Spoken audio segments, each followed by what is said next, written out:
Time आहे अक्का, विचार करा पक्का. शिरूर मतदारसंघाचा नवीन तडफदार नेतृत्व. अरे 15 वर्ष झाले, किती दिवस यांच्या बोलतापण बळी पडायचं.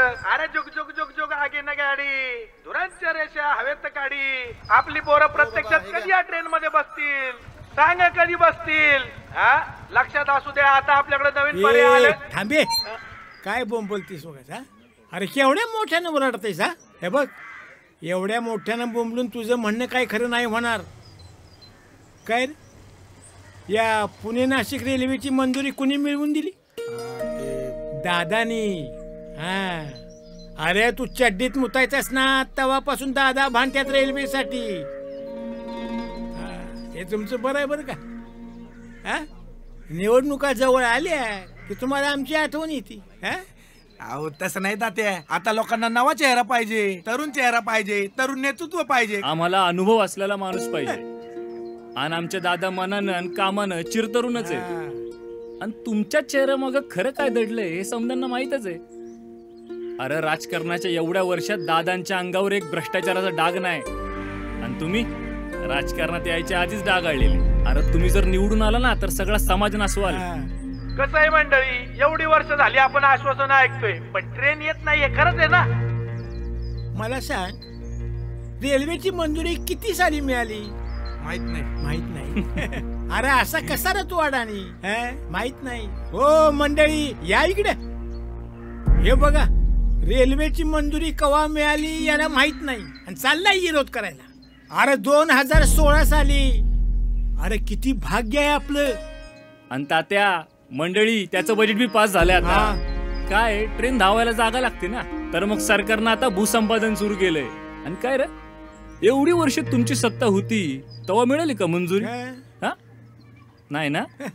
आणि आता कुठं लोकांचं सपन पुरं होतंय तर ती बी बघू ना तुम्हाला. पण मंडळी आता आपल्याकडे ट्रेन धावणार म्हणजे धावणार. हा ए नाना नाना, आता तू काय बोलला? आपल्याकडे ट्रेन येणार म्हणजे मला मामाच्या गावाला जाता येणार, मला पळती झाडं बघायला मिळणार. वय तर. अरे बाळा, तुला पळती झाडं आणि गावाला इकाच बघायला मिळणार. ए मी मामाच्या गावाला जाणार, मी मामाच्या गावाला जाणार. म्हणजे आपला शेताचा माल बी जाणार का ट्रेन? अगं म्हणजे काय मावशे, त्याच्यामुळे इथं उद्योग धंदे बी वाढणार आहेत आता. मग हा का बोंब बोलतो उन्हातानाचा? कशाला बोंब बोलतोय? अगं त्याच्या साहेबानं गॉगल लावलाय ना भ्रष्टाचाराचा. त्यांच्या साहेबांच्या कानावर सारखा फोन. लोकांचे प्रश्न कधी ऐकणार आहे? माहिती अरे दे म्हणतोय ना. तवा मंडळी या भामट्यांच्या नादी लागू नका. अहो गेली 15 वर्ष दादानी या गावाचा विकास केलेला आहे आणि आपल्या रेल्वेचं सपन फक्त दादाच पुरं करू शकते. तेव्हा आमचं सर्वांचं मत दादाना. चला फुटाची गोळी घ्या. चला आमचं ठरलंय, आमचं मत दादाना. मना मना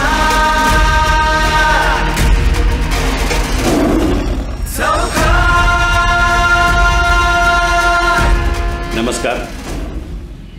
पुणे नाशिक रेल्वे मार्गावर मला आपल्याशी बोलायचं आहे.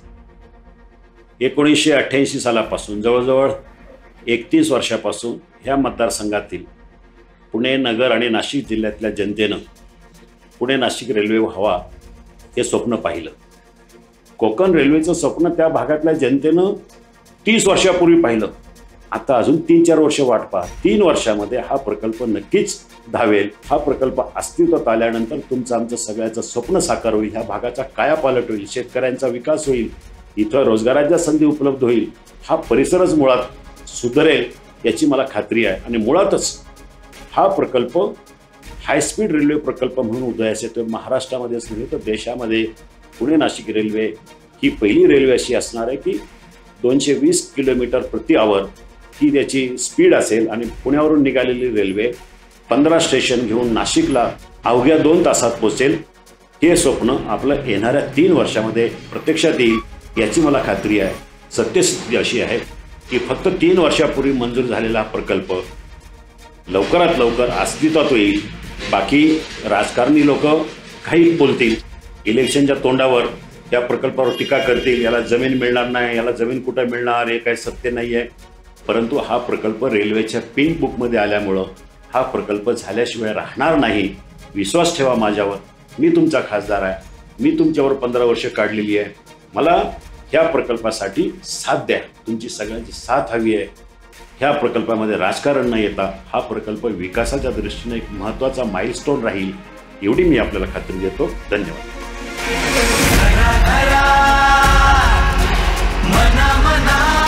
शिवाजी दादा आढळराव पाटील यांनाच प्रचंड बहुमतांनी विजयी करा. निशाणी धनुष्यबाण.